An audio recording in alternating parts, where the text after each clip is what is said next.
Bonjour, voici l'analyse technique du CAC 40 pour la journée du mardi 25 mai 2010 du site boursicoté.com. Donc aujourd'hui nous avons eu une belle séance de baisse, nous avons clôturé à moins 2,9% après avoir en séance marqué moins 4%. Nous avons ouvert à 3326 points,54 sur un fort gap baissier. Nous avons marqué un point bas à 3287,57. Un point haut à 3348,64 pour finalement clôturer à 3331,69. Donc la variation en clôture est de moins 2,9%, ce qui représente tout de même une forte baisse. Ce que nous pouvons dire de plus, c'est que nous avons donc ouvert sur un gap baissier. Effectivement, le plus bas de la veille était à 3399,58, donc autant dire 3400 points, avec une ouverture à 3326 points. Nous avons ouvert sur un gap de 74 points. Finalement, le gain est réduit car avec un plus haut à 3348 points, nous pouvons considérer que nous avons un gap de 51 points. Bon, c'est quand même un gros gap. Le gap n'a pas été comblé en séance, donc il traduit tout de même une certaine force à la baisse, mais nous verrons que cette force n'est pas forcément aussi puissante que ce qu'elle en a l'air. Donc au niveau de cette séance, effectivement, nous sommes venus clôturer juste ici au-dessus du support des 3322 points. La baisse a été contenue quand même. On voit ici que nous avons un quasi-doji sur une forte baisse. On va dire que c'est quand même moins puissant que ce genre de bougie, beaucoup plus pleine, beaucoup plus ample, d'autant plus que les volumes ici sont tout juste dans la moyenne. D'ailleurs, au niveau de la volatilité, nous voyons ici que nous avons une volatilité relativement faible. Le stochastique, quant à lui, toujours sur son signal de vente avec un RSI qui commence à se rapprocher assez franchement de sa zone de survente. Donc on commence à avoir des signaux quand même, malgré l'amplitude de cette baisse, on commence à avoir des signaux qui commencent à rentrer en survente, avec ce doji ici qui marque quand même une certaine forme d'essoufflement dans la baisse. On pourrait penser qu'un rebond technique ne devrait plus tarder à se mettre en place. En effet, par rapport aux nouvelles, alors beaucoup de questions sur le chat concernant la cohérence de ce mouvement baissier. Il faut savoir que la hausse que nous avions eue en 2009 était en fait basée sur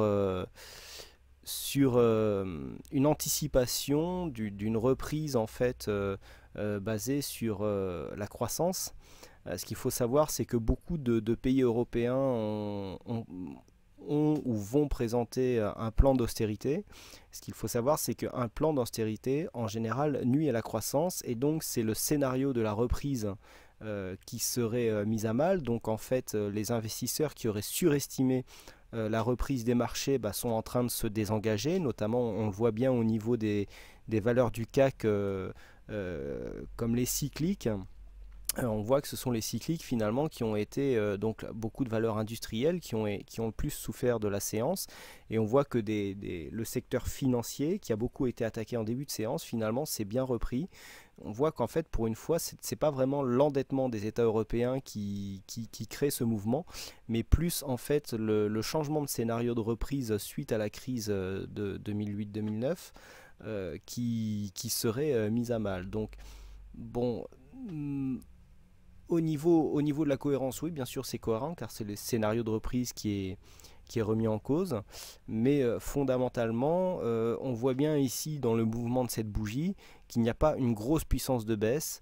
Il y a quand même, tout n'est pas noir, je veux dire.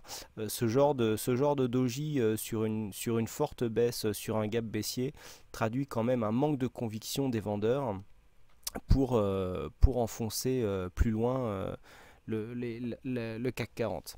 Donc malgré la baisse du jour qui est quand même relativement forte, puisqu'on a moins 2,9%, on pourrait penser en coordination avec tous les indicateurs techniques qu'un rebond technique pourrait se mettre en place prochainement, car bon, les résultats d'entreprise sont quand même bons. On est en train de sortir de la période de publication, et on a vu qu'en fait beaucoup de publications étaient au-delà des attentes.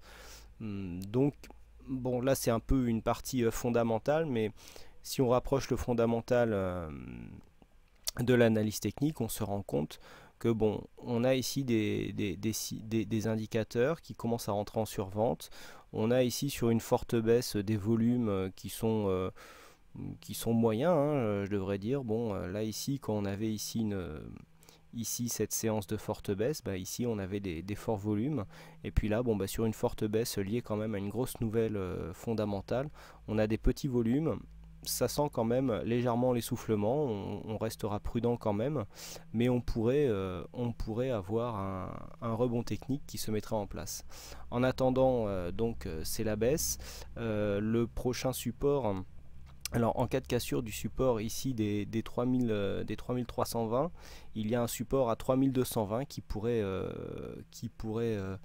aider le CAC à rebondir.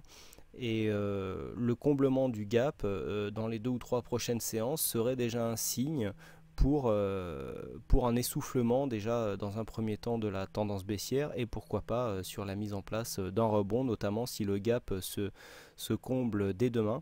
On pourra avoir un regain d'intérêt des acheteurs à revenir sur le marché. Hein, voilà ce que l'on peut dire pour l'instant. Donc bon, de toute façon, la tendance court terme pour moi reste à neutre. On verra bien demain si on confirme ce gap baissier ou s'il se comble rapidement. Et c'est surtout cette partie technique en fait qui feront changer la tendance court terme.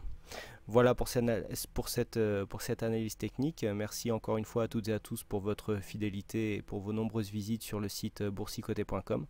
Bonne soirée à tous et à bientôt.